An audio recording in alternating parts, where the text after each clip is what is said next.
안녕하십니까. 한국뒷가시연구소 대표 이상욱입니다. 학교 앞 밤의 커피숍인데요.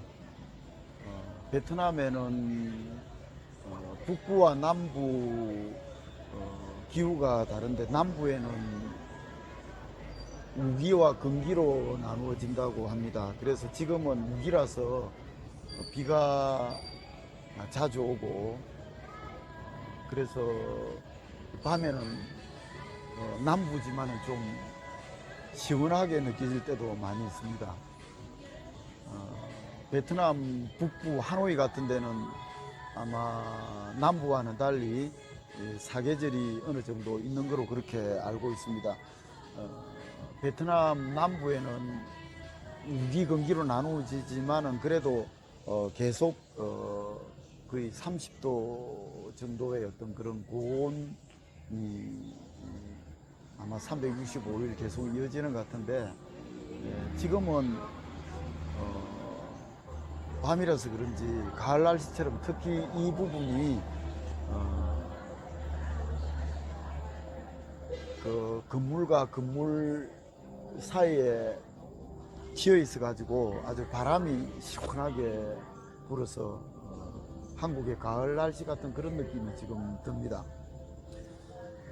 디카시 전문 유튜버 방송입니다만은 제가 베트남의 일상을 틈틈이 소개해 드리고 있는데, 최근에 제가 이제 베트남 공부도 좀 열심히 하고 있고, 한국에서 가져온 기독교 강요라는 이 책을 엊그제부터 지금 읽으면서 얼마나 맹죄인가를 새삼 지금 읽으면서 무릎을 치게 합니다. 정말 맹죄인 걸 제가 확인을 새삼 하게 되는데요.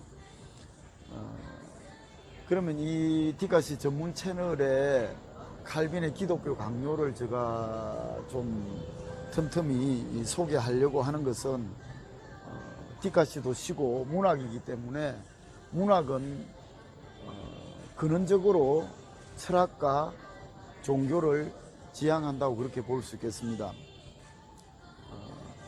문학이라는 게 결국 어떤 생에 대한 어떤 그런 인식, 시는 주로 정서적으로 표현하고 소설은 서사로 표현합니다만, 어쨌든 디카시도 순간의 양식으로서 생에 대한 어떤 순간적인 깨달음, 이런 것들을 영상과 언술로 이렇게 표현하는 것인데, 이 기독교 강요라는 것이 어떻게 보면은 서구 문화에, 지금 오늘의 서구 문화에 토대가 되어도 과언이 아닐 만큼 정말 중요한 그런 책입니다.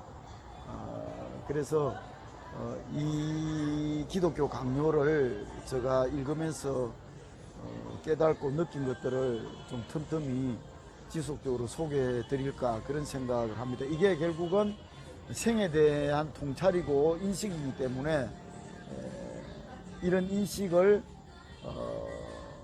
예술로 예술의 옷을 입어서 표현하는 것이 디카시다, 그렇게 봐도 될 것입니다. 오늘 제가 이 기독교 강요에서 읽은 거는 하나님의 위엄과 인간이라는 테마로서, 그러니까 인간이라는 존재는 신의 위엄과 비교될 때 그 본질적 깨달음이 드러난다는 것입니다.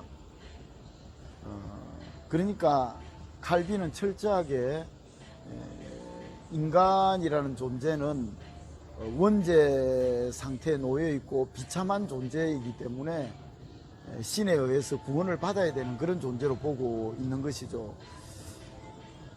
그러니까 칼빈은 인간 자신을 신의 위엄과 비교해 보기 전에는 결탄코 인간 자신의 그 실존을 깨달을 수 없다고 보는 그런 관점입니다. 칼빈은 이렇게 말합니다.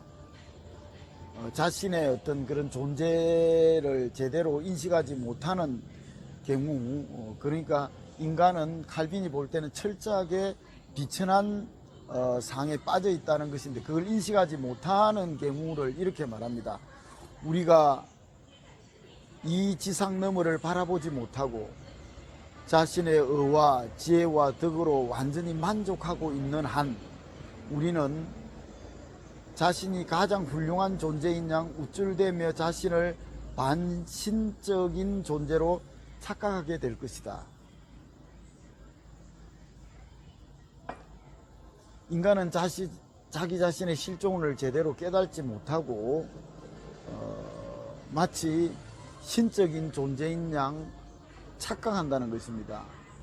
그 착각에서 놓이게 되고 깨어지게 되는 것은 신적인 위험과 조우할 때만 가능하다고 칼빈은 이야기하고 있습니다. 저도 젊을 때 직장 생활을 할 때에 오너인 어떤 저에게 뭔가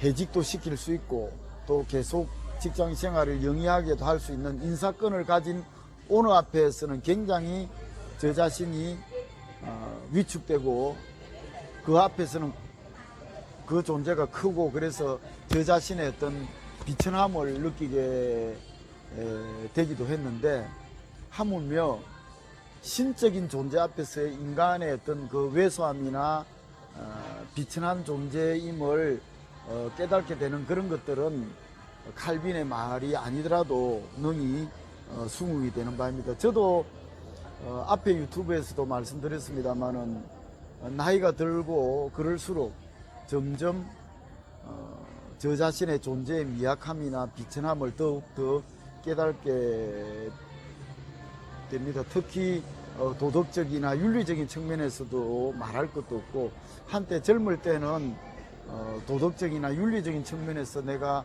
뭐 크게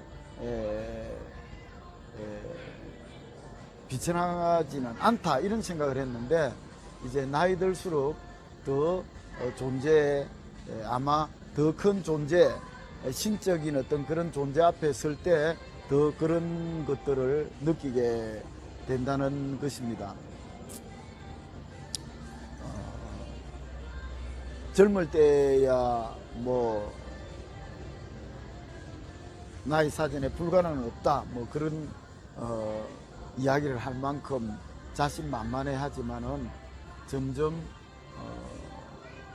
더 큰 존재와의 만나, 조우 이런 것들을 경험하게 되면서 인간은 점점 자기 자신의 어떤 그런 실존을 깨닫게 되는 것이 아닌가, 그런 생각을 하게 됩니다. 칼빈이 비유하기를, 지금도 이 아름다운 밤의 조명이 있는데, 이런 조명 아래서는 책도 읽을 수 있고 사물을 잘 볼 수 있습니다만은, 그러나 더 큰 존재인 태양을 우리가 대낮에 응시할 때 인간의 눈은 멀어버리는 것처럼, 도저히 그 큰 존재 앞에서, 큰 빛 앞에서는 오히려 눈이 멀어버리는 것처럼 인간이라는 것이 이런 작은 존재, 작은 불빛 아래서는 사물을 응시할 수 있지만 더 큰 존재 앞에서는 눈이 머는 것 같은 그런 것을 통해서 신적인 위험과 비교될 때 인간의 실체가 드러난다고 그렇게 태양의 비유를 통해서도 칼빈은 이야기하고 있습니다. 앞에서도 말씀드린 것처럼 10여 년 전에 이걸 사서 그때는 읽을 때 제대로 공감도 안 되고 그랬는데, 이제 나이 들어서 이 책을 읽으니까 정말 공감이 많이 됩니다. 오늘의 서구 사회의 어떤 토대를 마련했다고도 볼 수 있는 이 기독교 강요라는 책을 통해서 생에 대한 더 깊은 통찰을 할 수 있을 것으로 기대하고, 그런 걸 통해서 또 깊이 있는 통찰을 통해서 더 좋은 뒷가시를 창작할 수 있을 것이다. 그런 생각을 하면서 기독교 강요 읽기를 계속하고 또 그런 깨달음 같은 것들을 유튜브에 공유하도록 하겠습니다. 감사합니다. 또 다음 시간에 찾아오도록 하겠습니다.